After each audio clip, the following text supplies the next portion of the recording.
As I mentioned, Ruth Bader Ginsburg has died, 87 years old. CNN is reporting, AP is also reporting it, Fox is also reporting it.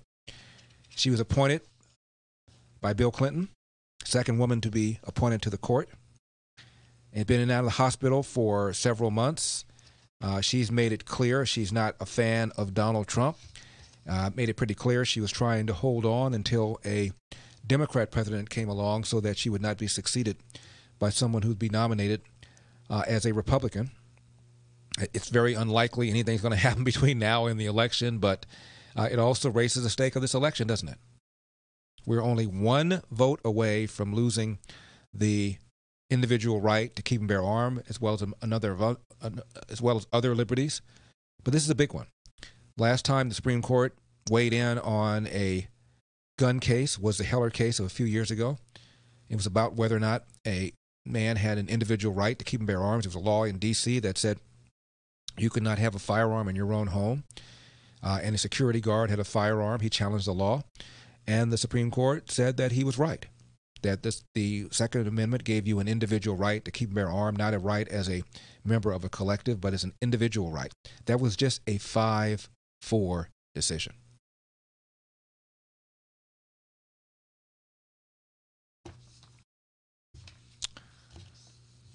So this is going to really, really shake things up and become another major, major issue.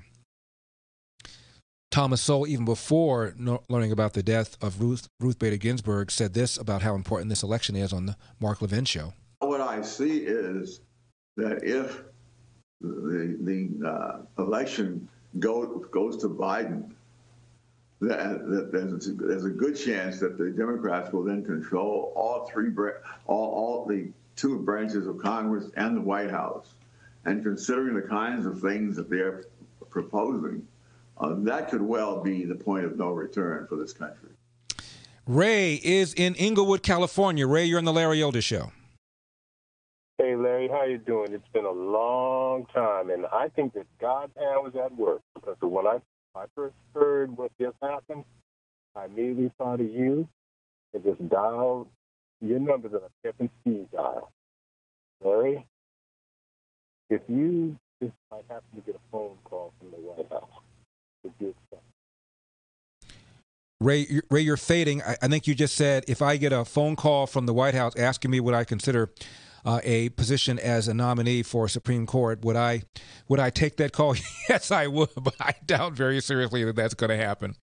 But were my phone to ring, were the president to make an offer, of course, I would consider it. Ray, thank you very much for that. I really do appreciate it.